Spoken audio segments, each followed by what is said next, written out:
नेपाल में सैलाब की तबाही, हैदराबाद के 140 अफराद लापता। नेपाल में अचानक आने वाले सैलाब के बायस बड़े पैमाने पर तबाही हुई है, जिसमें तकरीबन 500 अफराद लापता और 95 अफराद हलाक होने की इतलात सामने आई है। इस कुदरती आफत के दरमियान तेलंगाना के हैदराबाद से नेपाल जाने वाले 156 टूरिस्ट के बारे में भी तशवीश बढ़ गई। एक खानगी एजेंसी ने ज़राए के ज़रिए हैदराबाद से 156 अफराद नेपाल गए थे। इनमें से 16 अफराद तबीयत ख़राब होने के बायस अपने कमरों में ही ठहरे रहे, जिसकी वजह से वो महफूज रहे। ताहम बाकी 140 अफराद तफरी के लिए बाहर गए थे और अभी तक वापस नहीं लौटे।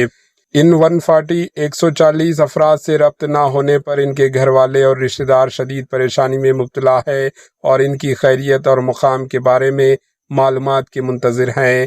बता दें कि नेपाल में सैलाब के दौरान कई सैकड़ों अफराद लापता हो गए हैं, कई जानें भी जा चुकी है।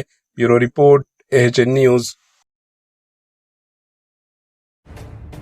एएचएन न्यूज़ के यूट्यूब चैनल को सब्सक्राइब करें और बेल आइकन को दबाना ना भूलें, ताकि आपको हर नई आने वाली वीडियो का नोटिफिकेशन बर वक्त मिल सके।